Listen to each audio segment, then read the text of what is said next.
Ya, baik saudara-saudaraku yang diberkati oleh Tuhan, pagi hari ini ya, Pastor Daud membawa renungan tentang bagaimana minggu ini adalah minggu Paskah ya. Kemarin kita semuanya sudah beribadah dan saya berdoa saudara-saudara semuanya telah ikut kemarin. Nah, dalam minggu-minggu ini adalah minggu-minggu Paskah ya, Passover ya, di mana Tuhan Yesus sedang uh, melakukan yang namanya jalan salib, dan lewat dengan jalan salib inilah nubuatan nabi-nabi terdahulu bahwa orang-orang yang berdosa akan diampuni dosanya dan diselamatkan ya. Nah, itu sebabnya saudaraku, pada hari ini pun hari kedua setelah Yesus mengalami penyiksaan ya, sudah mati, dan nanti pada hari yang ketiga pada hari Sabat pada hari Minggu ya, itu Yesus dibangkitkan. Haleluya. Ya, saudara-saudaraku yang diberkati oleh Tuhan, dalam kisah penyaliban Yesus ini ada satu kisah juga yang perlu kita pelajari, ya, bahwa dalam rentetan perjalanan penyaliban Tuhan Yesus ini, itu semuanya melambangkan kasih, saudara ya, melambangkan kasih. Betapa besarnya, betapa dalamnya, betapa luasnya, betapa lebarnya kasih Yesus, dan tidak ada seorang pun yang dapat mengukurnya karena Dia adalah kasih ya. Yesus itu kasih dan Dia tidak pernah berubah sampai kapanpun. Dia tetaplah kasih.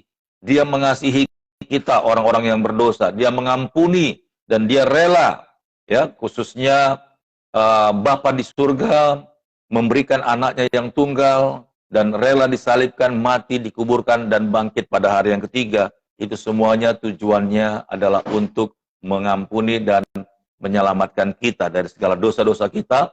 Bahkan firman Tuhan berkata bahwa di kayu salib telah dipakukan segala kutuk dan segala sakit penyakit kita. Haleluya, praise the Lord.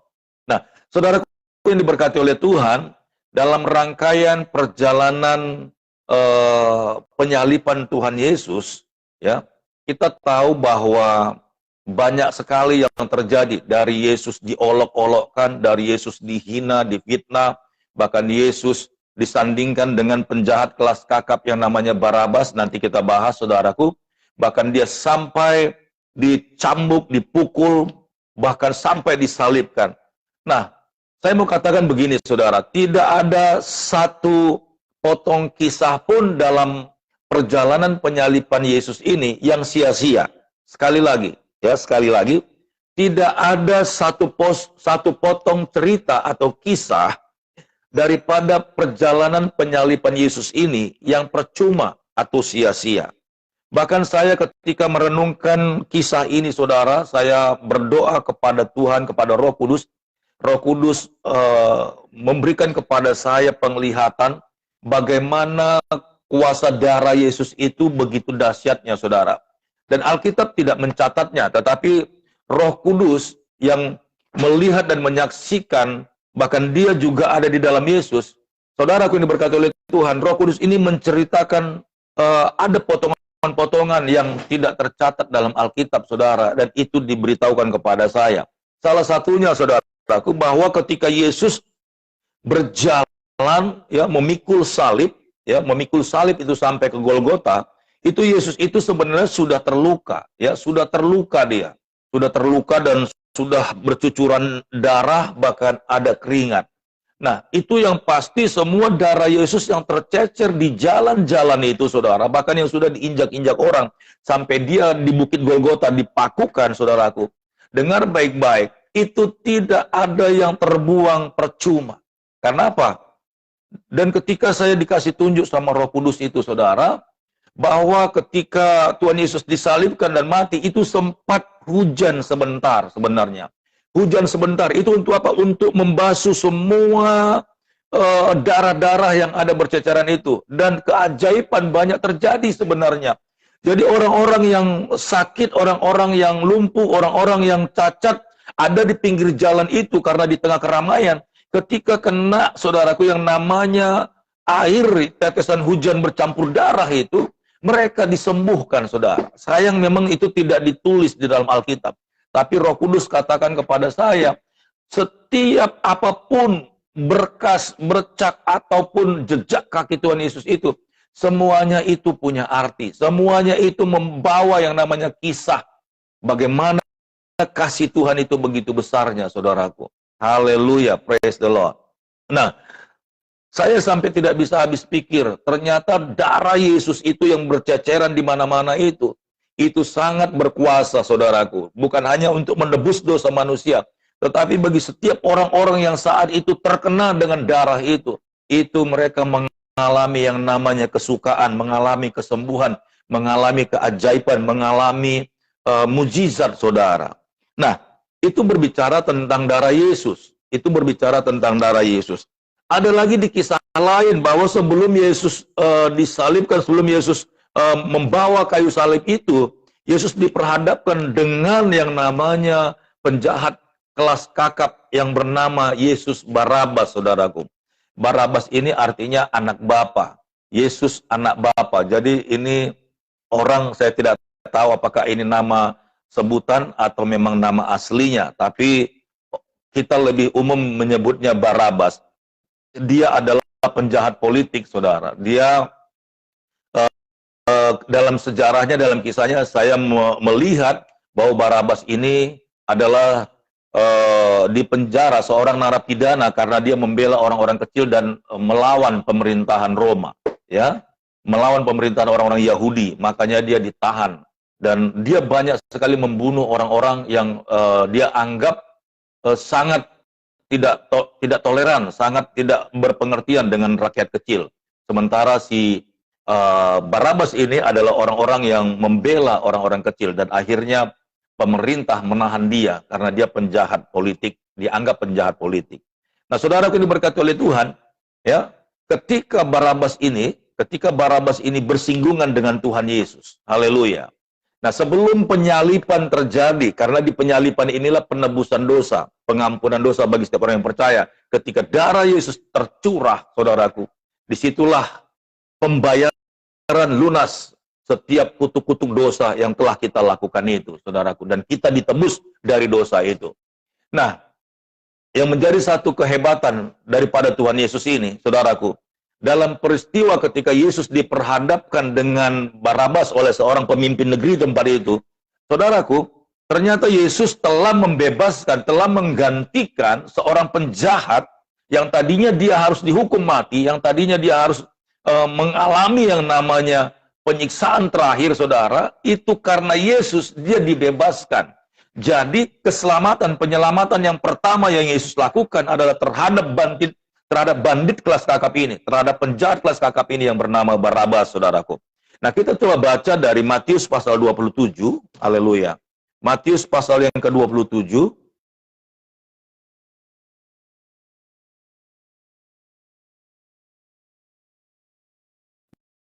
dari ayat 15 sampai 26 saja, ayat yang ke-15. Nah, dalam kisah ini ada beberapa orang yang berurusan dengan Tuhan, berurusan dengan kebaikan Tuhan. Haleluya. Ya.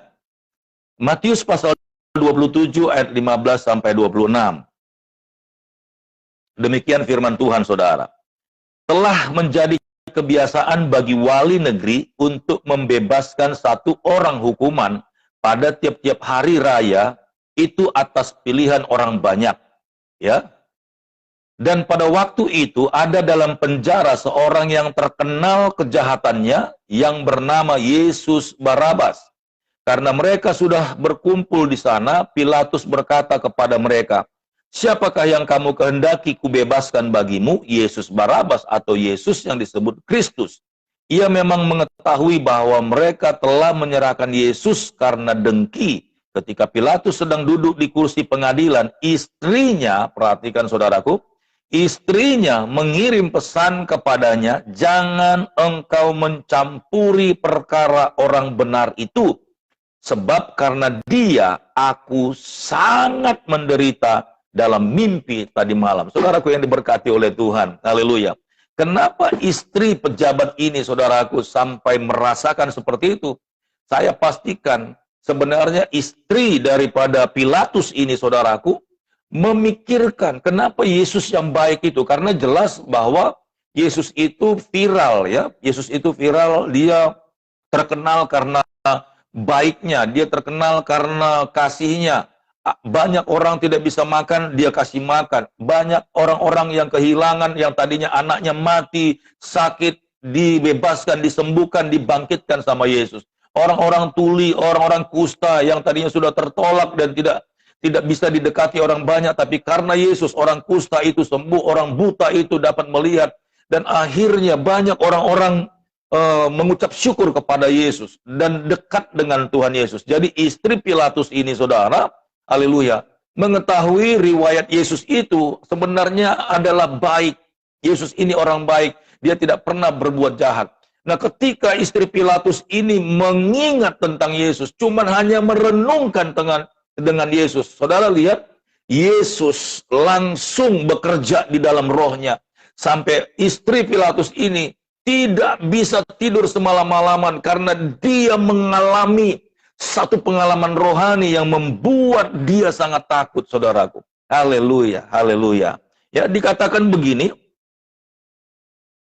ayat 19, ketika Pilatus sedang duduk di kursi pengadilan, istrinya mengirim pesan kepadanya, jangan engkau mencampuri perkara orang benar itu, sebab karena dia aku sangat menderita dalam mimpi.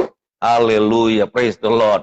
Saya percaya ini pekerjaan Tuhan, ini pekerjaan Roh Kudus ketika istri Pilatus ini mulai bersinggungan dengan Tuhan, sekalipun cuman mengingat historinya, Tuhan bekerja dengan luar biasa, sehingga mulutnya sendiri mengaku, dan dia mengirimkan pesan kepada suaminya, please, jangan ikut campur dengan orang benar ini, karena dia aku tadi malam sangat menderita. Saudara tahu kalau Alkitab sudah tulis sangat menderita, itu bukan karena mimpi takut, saudaraku.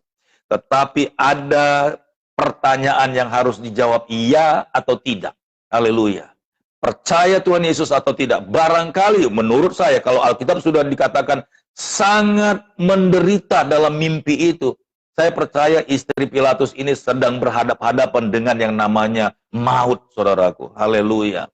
Tetapi ketika dia berseru dalam nama Yesus, ketika Yesus menyelamatkan dia, ketika roh jahat ingin mengambilnya, ketika roh maut ingin merampasnya, Yesus ada di sana. Ketika istri Pilatus ini melihat ada Yesus dan dia panggil, Yesus tolong saya. Lalu Yesus di dalam roh itu menangkap istri Pilatus dan dia diselamatkan. Itu sebabnya istri Pilatus ini mengirimkan pesan kepada suaminya, jangan ikut campur dalam persoalan ini, karena orang itu orang benar, dan orang itu adalah seseorang yang tidak seperti orang biasanya. Haleluya. Dan mungkin istri Pilatus ini tidak berani katakan dia Allah, dia Tuhan, saudara. Tetapi dia katakan orang benar, saudaraku. Haleluya, haleluya. Nah, dari sini kita tahu bahwa setiap potong kisah, setiap kali bagian dalam berhubungan dengan yang namanya nama Yesus, saudaraku, itu Tuhan tidak akan sia-siakan, saudara. Terlebih lagi Barabas ini. Ketika Barabas sebenarnya harus dihukum mati dan dijatuhi hukuman mati karena kejahatannya, karena dia sudah memberontak terhadap negara, itu jelas, saudaraku, eksekusi mati pasti terjadi. Seperti di Indonesia belakangan ini ya, kita tahu, saudara, dan saya tidak perlu sebutkan namanya, saudara. Dan langsung dieksekusi mati, saudara. Sebenarnya Barabas ini pun juga sama, dia akan menghadapi perkara yang sama. Tetapi herannya, saudara, kenapa Barabas ini yang tidak lama lagi akan menghadapi yang namanya kematian, tiba-tiba bisa disejajarkan kasusnya dengan kasus Yesus. Dan, haleluya, ketika Pilatus menanya kepada umat, kepada banyak orang rakyatnya, seperti biasanya dalam hari perayaan, ada satu orang yang dibebaskan. Ini grasi, saudara ya. Ini grasi presiden atau pemimpin kota atau pemimpin daerah biasanya memberikan keringanan hukuman.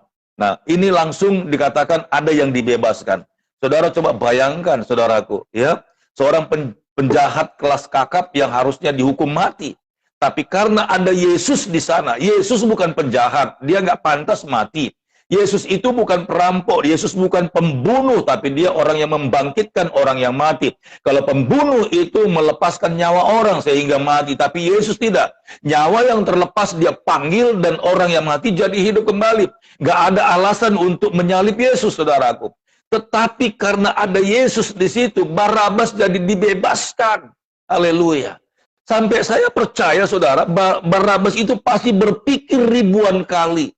Saya yang harusnya layak mati, saya yang harusnya sudah memang menanggung segala kejahatan saya. Kenapa pada hari ini saya bebas? Saya percaya ketika Barabas mempertanyakan hal itu, bersinggungan dengan Tuhan Yesus. Padahal dia tahu Tuhan Yesus itu orang baik, padahal Yesus itu banyak menolong orang, padahal Yesus itu banyak menyelamatkan, membangkitkan orang-orang yang mati, orang-orang yang sakit. Yesus itu tidak pantas disalibkan, Yesus itu tidak pantas dihukum mati. Haleluya. Ketika Barabas dibebaskan, saudara, itu tidak mungkin dia langsung lupa diri, bahkan tidak pernah mengalami yang namanya dibebaskan dari hukuman. Saya pastikan, saudara, kalau istri Pilatus saja sekedar mengingat Yesus itu baik, dia sampai tidak bisa tidur dan harus mengalami yang namanya kegentaran yang luar biasa dalam mimpinya. Apalagi Barabas, saudara. Tidak ada yang percuma, karena firman Tuhan seperti firman Tuhan berkata begini, saudara, bahwa setiap perkataan mulut Tuhan, setiap firman yang keluar dari mulut Allah tidak akan pernah keluar atau terlepas dengan sia-sia. Semuanya itu akan sampai kepada tujuannya. Itu sama artinya, saudara, sekalipun memang tanpa pengakuan perkataan, Yesus mengambil hukuman itu ganti Barabas. Saya percaya Barabas itu tidak bisa melupakan kebaikan Tuhan.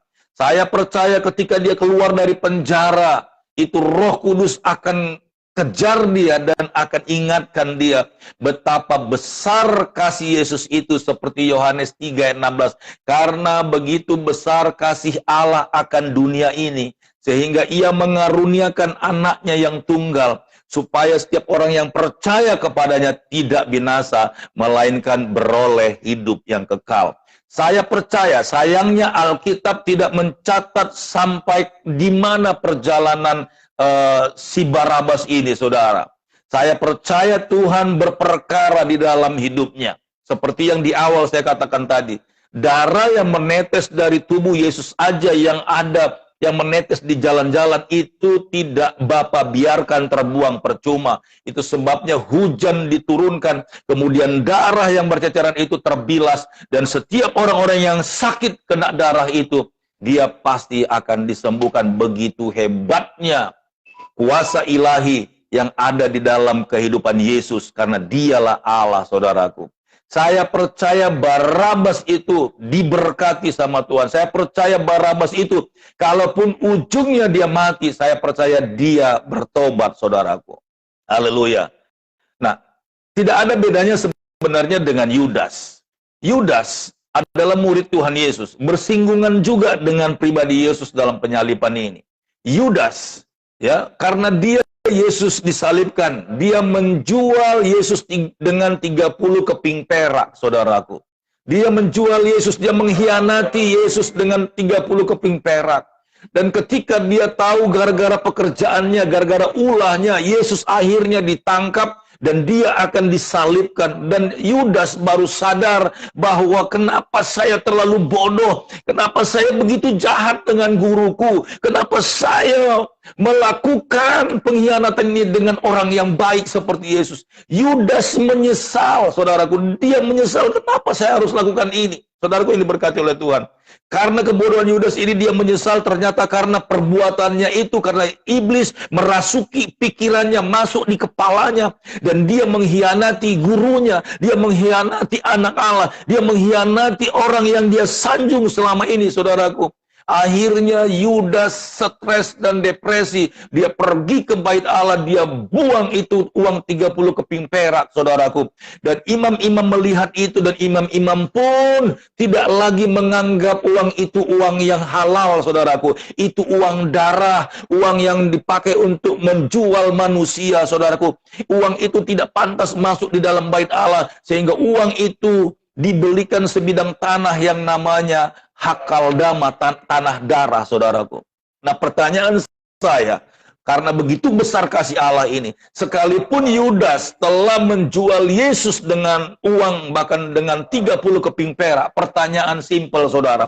Kira-kira kalau Yudas minta ampun kepada Tuhan Yesus dan menyesali perbuatannya, datang kepada Tuhan Yesus sekalipun Tuhan Yesus sedang disesah, mungkin si Yudas berkata begini, "Guru, ampuni saya telah berdosa, saya telah menjual engkau, saya telah berbuat jahat di hadapan Tuhan."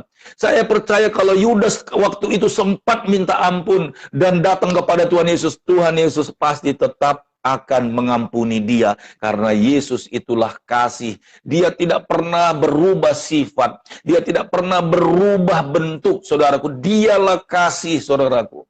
Beda dengan kita, beda dengan hidup manusia ini. Sekuat-kuatnya hubungan suami istri, saudaraku. Saya contohkan hubungan suami istri ataupun persahabatan dengan teman lain. Kalau ada seseorang yang tidak melakukan, bahkan menyenangkan hati pasangannya atau temannya, saya percaya yang tadinya mereka baik, itu berubah jadi jahat. Itu berubah sifatnya. Dia marah, dia geram, dia kesal, dia benci, saudaraku. Bahkan tidak jarang banyak orang yang akhirnya kecewa, sakit hati, dan dendam, saudara. Karena manusia ini daging. Ketika diperlakukan dengan sesuatu yang baik, yang manis, yang sopan, maka bisa dikatakan hubungan akan menjadi baik. Tetapi kalau ada satu orang yang menyakiti, saudaraku, ada satu orang mungkin yang berbuat tidak benar, sekalipun suami istri, istri bisa marah kepada suami, istri bisa kecewa dengan suami, suami bisa kecewa dengan istri, suami bisa marah dengan istri, hanya karena satu alasan, dia disakiti, dia dikecewakan, dia dibohongi, dia diperlakukan tidak wajar, saudaraku. Haleluya. Tapi beda dengan Tuhan Yesus. Dia adalah Allah, dia adalah kasih. Sejahat-jahatnya kita, saudara, ketika kita datang kepadanya, Yesus tidak berubah sifat. Yesus tidak berubah karakter. Yesus tidak berubah pribadi. Dia tetaplah kasih, saudaraku. Haleluya.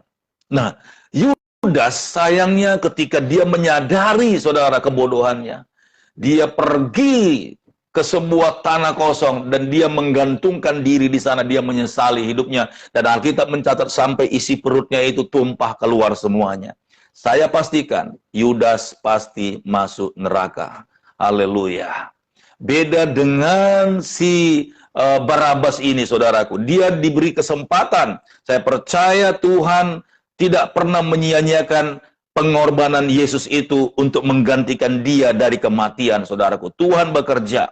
Sama juga halnya bersinggungan dengan Yesus dalam penyaliban ini.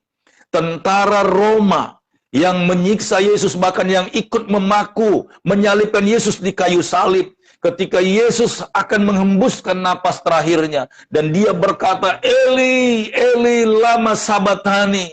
"Allahku, Allahku, mengapa engkau meninggalkan aku?" Haleluya. Lalu terjadilah gempa bumi dan tabir bait suci terbelah dua, dan tentara Roma masih ada di situ, dan dia melihat kejadian itu. Apa yang diucapkan oleh tentara Roma itu? Saudaraku ini berkati oleh Tuhan. Tentara Roma itu berkata, ketika melihat dan menyaksikan gempa bumi gelap gulita sesaat, saudaraku, tentara Roma itu melucut di dalam mulutnya, "Sungguh dia ini adalah anak Allah."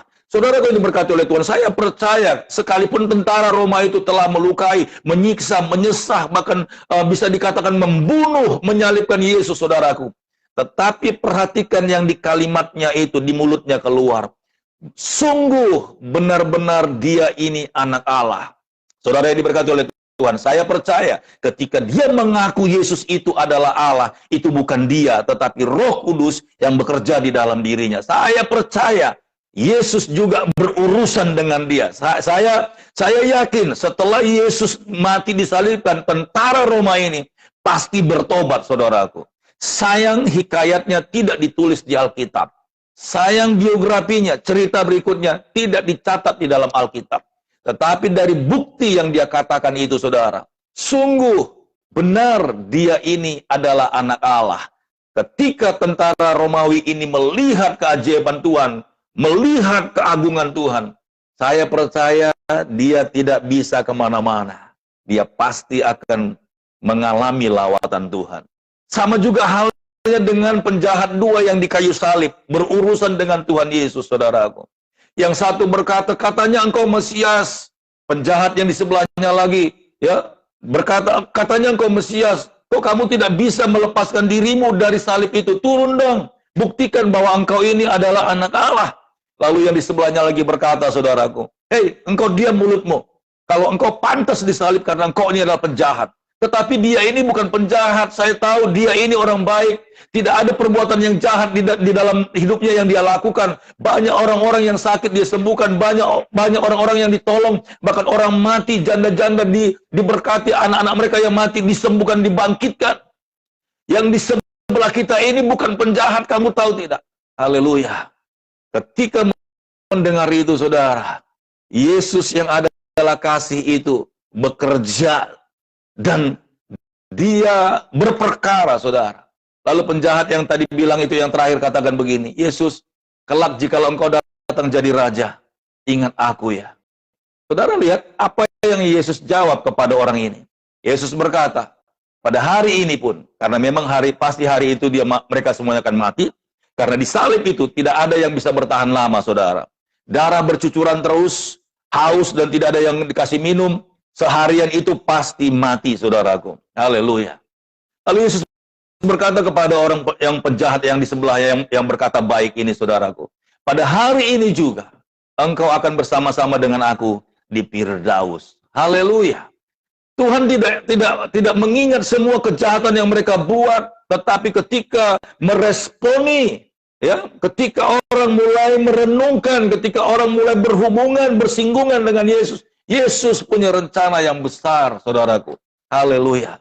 Sekali lagi, karena apa dia seperti itu? Karena dialah kasih, saudara. Karena dia adalah kasih. Dia tidak pernah berubah. Dia tidak pernah mengingkari janjinya. Dari dulu, sekarang, sampai selama-lama, dia tetap adalah kasih. Haleluya. Pagi hari ini, saudaraku, dimanapun saudara berada, apapun pekerjaan dan juga perbuatanmu, saudaraku, saya mau katakan, ketika kita mulai bersinggungan dengan Tuhan, dengar baik-baik, Tuhan Yesus itu baik. Tuhan Yesus itu Allah, dia adalah kasih. Dia tidak pernah menghakimi kita, saudara. Tidak pernah menghukum kita kalau kita datang kepadanya. Perempuan yang tertangkap basah karena berbuat zina, Maria Magdalena, ketika diperhadapan dengan Tuhan, itu bukanlah maunya dia. Bersinggungan dengan Tuhan. Ya, Tuhan izinkan bersinggungan dengan Tuhan Yesus. Dengar baik-baik. Yang harusnya dia memang juga sudah akan mati dilempari pakai batu. Dan ahli-ahli Taurat, Farisi-Farisi itu menyeret dia, membawanya kepada Tuhan Yesus. Ini tidak ada bedanya dengan Barabas, saudaraku. Tidak ada bedanya dengan Barabas. Perhatikan baik-baik. Ketika Tuhan Yesus memerintahkan kepada mereka, baiklah, kalau memang hukum Taurat yang engkau maksudkan itu akan ditegakkan. Pertama sekali orang yang harus melemparkan perempuan ini adalah orang yang tidak pernah berbuat dosa. Saudaraku, ketika mereka mulai merenungkan itu, mereka malu dengan diri mereka sendiri. Dan satu persatu dari yang paling tua, saudaraku, meninggalkan tempat itu. Sampai orang-orang tidak ada yang melemparkan batu. Tidak ada yang berani melemparkan batu kepada Maria Magdalena. Lalu Yesus berkata, di manakah mereka? Kok mereka tidak ada seorang pun? Lalu Maria Magdalena, aku pun tidak tahu Tuhan. Lalu Yesus berkata, pergilah. Perhatikan kalimatnya, pergilah. Aku pun tidak menghukum kamu. Dan janganlah berbuat dosa lagi. Begitu baiknya Tuhan, saudaraku. Begitu baiknya dia. Dia kasih yang luar biasa. Haleluya, haleluya. Maria Magdalena bersinggungan dengan Tuhan. Dan dia merasakan kasih Tuhan. Istri Pilatus bersinggungan dengan Tuhan. Sekalipun cuma dalam bayang-bayang pikiran, saudaraku. Merenungkan Yesus itu orang baik, kenapa harus dihakimi? Dia mengalami peristiwa rohani yang luar biasa. Haleluya. Luar biasa sekali. Barabas pun pasti akan dijamah sama Tuhan. Paulus bersinggungan dengan Tuhan. Mengalami mujizat Tuhan. Dibutakan sesaat 3 hari. Dia bisa melihat didoakan oleh Ananias. Dan dia bertobat menjadi hamba Tuhan. Saudaraku yang diberkati oleh Tuhan, dalam perkara sekecil apapun ketika kita bersinggungan dengan Tuhan, mungkin kita pernah menolong orang susah, mungkin kita pernah membantu gereja, mungkin kita pernah memberikan sesuatu kepada jemaat yang susah, saudaraku. Mungkin itu nggak ada artinya, mungkin itu nggak ada harganya, mungkin itu tidak seberapa buat saudara. Tapi saya pastikan ketika kita berurusan dengan Tuhan, ketika kita bersinggungan dengan Tuhan, Tuhan akan mengingatnya, Tuhan akan mengejar saudara, Tuhan akan berkonsekuensi terhadap perbuatan saudara. Maka Tuhan akan membalaskan segala sesuatu yang baik ke dalam hidup kita, saudaraku. Haleluya, haleluya, haleluya. Dan itu sebabnya pada minggu ini adalah minggu Paskah, di mana Tuhan sudah lebih dulu melayani kita. Maka saudaraku yang diberkati oleh Tuhan, dimanapun saudara berada, mari layani Tuhan dengan sungguh-sungguh. Apa yang bisa kita perbuat untuk Tuhan? Sekali lagi, jangan anggap remeh dengan apa yang namanya bersinggungan dengan Tuhan. Jangan anggap remeh dengan perkara yang sepele, yang sekecil apapun yang saudara buat untuk menyenangkan hati Tuhan, untuk melayani Tuhan. Tuhan akan berperkara terhadap apapun yang saudara buat. Janji Tuhan, saudaraku, janji Tuhan. Satu orang percaya, maka seisi rumahnya diberkati, diselamatkan oleh Tuhan. Saya teringat dengan yang namanya seorang perempuan, saudaraku, ya, seorang perempuan pelacur, haleluya, yang menolong pengintai yang ada di Yeriko, saudara, haleluya. Dia adalah Rahab, ya, dia adalah Rahab, saudaraku. Nah, ketika dua orang pengintai ini disuruh untuk mengintai Yeriko, mereka terancam, saudara, mereka ketahuan. Lalu mereka sembunyi di rumah si Rahab ini, dan Rahab menyelamatkan mereka. Saudara tahu, Rahab ini seorang pelacur, saudaraku. Dan gak ada pelacur yang berkenan di hadapan Tuhan. Gak ada, saudara. Tetapi ketika pelacur ini tahu menghargai yang namanya umat pilihan Tuhan, hamba Tuhan, pelayan Tuhan, orang-orang yang berurusan dengan Tuhan, saudaraku. Rahab ini menyembunyikan mereka di atap, lalu besok paginya dibebaskan agar mereka tidak dibunuh oleh tentara-tentara yang ada di Yeriko itu, saudaraku. Oleh pasukan-pasukan pemerintahan Yeriko. Akhirnya dua pengintai ini pun selamat, tetapi sebelum mereka berpisah, saudaraku ini berkata oleh Tuhan, Rahab berkata, nanti ketika kota ini kalian rebut, nanti ketika Tuhan memberikan kota Yeriko ini kepada kalian, Rahab tahu, dia sebenarnya bukan orang yang berkenan di hadapan Tuhan, tapi Rahab bisa berpikir sekejap tentang apa yang dilakukan oleh pengintai ini untuk merebut kota Yeriko ini, karena itu adalah perintah Allah. Saudaraku diberkati oleh Tuhan, Rahab berkata kepada dua pasukan dari orang Israel ini, dia bilang, ketika nanti Tuhan menyerahkan kota Yeriko ini kepada kalian, tolong berjanjilah kepadaku, karena aku telah membantu kalian, menolong bahkan menyelamatkan kalian sehingga kalian tidak tertangkap. Ingatlah aku dan keluargaku. Lalu dua pengintai ini berkata, demi nama Tuhan Yesus, ketika Tuhan menyerahkan kota ini kepada kami, akulah jaminannya, darahkulah jaminannya, bahwa kalian tidak akan mengalami yang namanya hukuman aniaya dari tentara kami. Kalian pasti akan kami selamatkan lebih dulu. Saya jaminannya. Wow, luar biasa sekali, saudaraku. Saya ketika membaca kisah ini, saya menggelora dan terbakar, saudaraku. Nah, buat siapapun yang mendengarkan, menyaksikan program ini, seperti apapun statusmu, saudaraku, kejahatan apapun yang kau perbuat, dengar baik-baik. Ketika engkau mau sekejap saja merenungkan kebaikan Tuhan, sekejap saja berhubungan, berurusan, bersinggungan dengan Tuhan, haleluya, saya pastikan Tuhan Yesus itu Maha Kasih. Dia tahu segala kebodohanmu, dia tahu segala kejahatanmu, dia tahu segala perbuatanmu, dan dia tidak langsung memberikan vonis itu. Bahkan ketika saudara semuanya datang kepada Tuhan, mengakui semua perbuatan kita, saudaraku, seperti Rahab ini, dia tidak ada urusan dengan penyembahan, tidak ada. Tetapi hanya karena menolong hamba Tuhan, hanya karena menolong pengintai, dua pengintai yang dari orang Israel itu, saudaraku, akhirnya dia mendapatkan perkenanan di hadapan Tuhan. Saudara lihat hikayatnya, kalau saudara baca kitab Matius, silsilah Tuhan Yesus, Rahab itu tertulis namanya, saudaraku. Dari keturunan Rahab ini juga, dari kandungannya, muncullah generasi yang akhirnya melahirkan Yesus Tuhan dan Juru Selamat kita, saudaraku. Haleluya. Pagi hari ini, Pastor Daud mengajak saudara untuk mulai meresponi dalam sekecil apapun perkara yang bisa saudara buat untuk menyenangkan hati Tuhan. Dengar baik-baik, Tuhan berurusan. Tuhan tidak pernah lalai untuk menilik kembali setiap orang-orang yang memberikan hati dan waktu kepadanya. Sebab Yesus yang pertama sekali sudah melayani kita. Seperti pujian berkata, melayani, melayani, lebih sungguh. Tuhan lebih dulu melayani kepadaku, melayani, melayani, lebih sungguh. Saudaraku ini diberkati oleh Tuhan.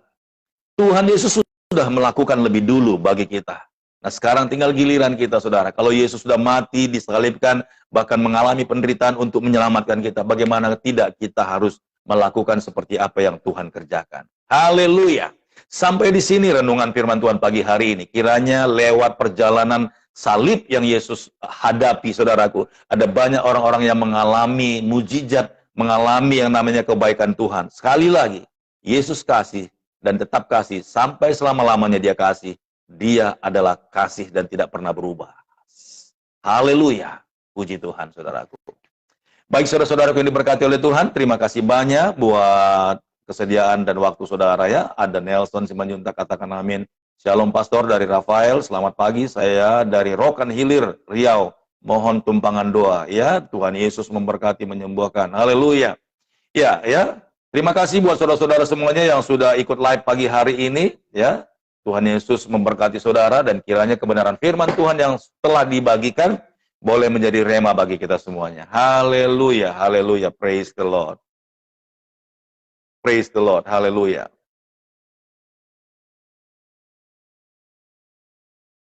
Praise the Lord.